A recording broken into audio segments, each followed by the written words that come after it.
Kisah Nabi Muhammad SAW bagian 50. Kenangan akan Khadijah. Kenangan akan Khadijah tetap hidup di hati Rasulullah sampai beliau wafat. Rasulullah ingat pernikahan mereka yang penuh berkah. Itulah satu-satunya pernikahan di dunia ini yang dipenuhi berkah surga dan dunia sekaligus. Saat pernikahan itu, Khadijah mengadakan jamuan buat semua orang, mulai dari yang paling kaya sampai yang paling miskin. Bangsa Arab yang saat itu hanya mengenal air putih. Dalam walimah pernikahan Rasulullah dan Khadijah, disuguhi minuman segar sari buah dan sirup mawar. Selama beberapa hari, semua orang, baik tua maupun muda, makan di rumah Khadijah. Kepada orang-orang miskin, Khadijah memberikan beberapa keping uang emas dan perak serta pakaian. Kepada para janda, Khadijah menyumbangkan kebutuhan hidup yang belum pernah mereka rasakan sebelumnya. Rasulullah juga terkenang saat setelah menikah, Khadijah tidak lagi tertarik pada perdagangan serta kesuksesan yang diraihnya. Pernikahan telah mengganti perhatian Khadijah. Beliau telah mendapatkan Muhammad al-Mustafa sebagai hartanya yang paling berharga di dunia ini. Begitu Khadijah menjadi istri Rasulullah, semua perak, emas, dan berlian kehilangan harga di matanya. Rasulullah menjadi satu-satunya yang Khadijah sayangi, perhatikan, dan cintai. Beliau mengabdikan diri sepenuhnya pada kehidupan Rasulullah.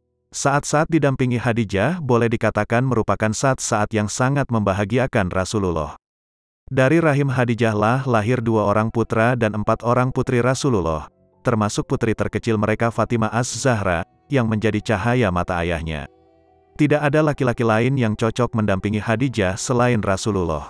Begitu serasinya mereka sampai ada ahli sejarah yang menduga bahwa seandainya Khadijah tidak bertemu Rasulullah dalam hidupnya, kemungkinan besar Khadijah tidak akan menikah sampai akhir hidupnya, karena bukanlah kekayaan, ketampanan, dan keturunan yang menarik hati Khadijah, melainkan keluhuran budi yang mampu meluluhkan hatinya.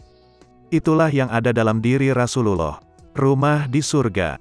Dalam Sahih Al-Bukhari, Abu Hurairah berkata, Jibril mendatangi rumah Rasulullah seraya berkata, "Wahai Rasulullah, inilah yang datang Khadijah sambil membawa bejana yang di dalamnya ada lauk atau makanan atau minuman. Jika ia datang, sampaikan salam padanya dari Rabb-nya dan sampaikan kabar kepadanya tentang sebuah rumah di surga yang di dalamnya tidak ada hiruk-pikuk dan keletihan." Khadijah wanita sempurna. Sebelum kedatangan Islam, Khadijah dijuluki Ratu Mekah. Namun, ketika cahaya Islam terbit, Allah memberi beliau kedudukan sebagai ibu kaum beriman Asteris, Ummul Mukminin, Asteris. Saat itu, sebagian kaum muslimin adalah orang-orang miskin. Mereka tidak bisa mencari nafkah, karena orang-orang kafirlah yang menguasai perdagangan. Orang-orang itu tidak memberikan kesempatan bagi kaum muslimin untuk bekerja. Pada saat itu, kaum muslimin bisa terhindar dari kelaparan berkat bantuan Khadijah. Khadijah juga memberi mereka tempat tinggal.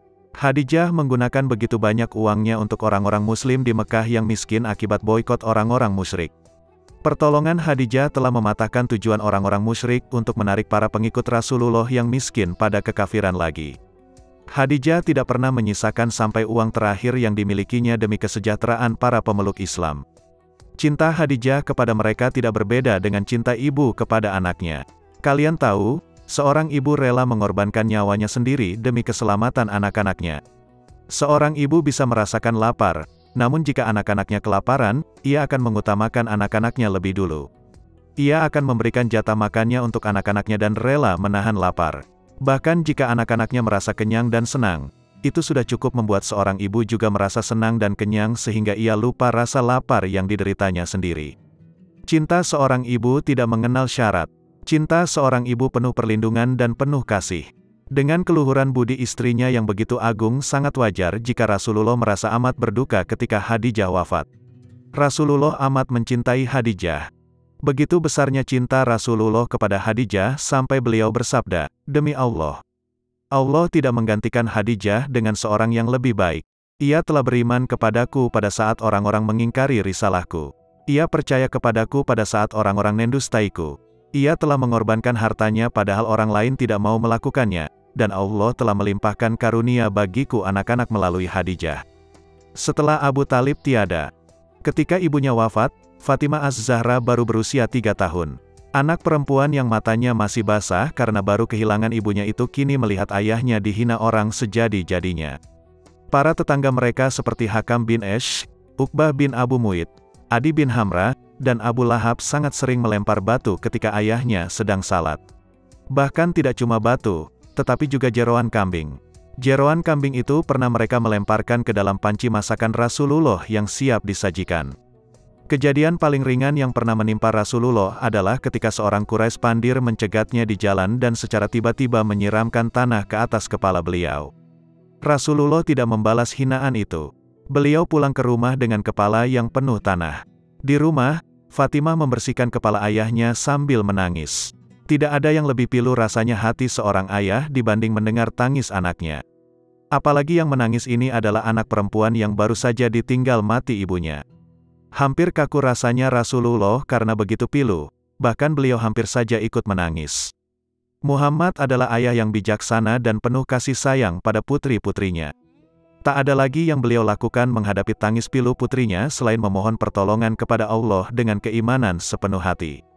"Jangan menangis, putriku," begitu yang Rasulullah bisikkan kepada Fatimah sambil menghapus air matanya, "sesungguhnya Allah akan melindungi ayahmu."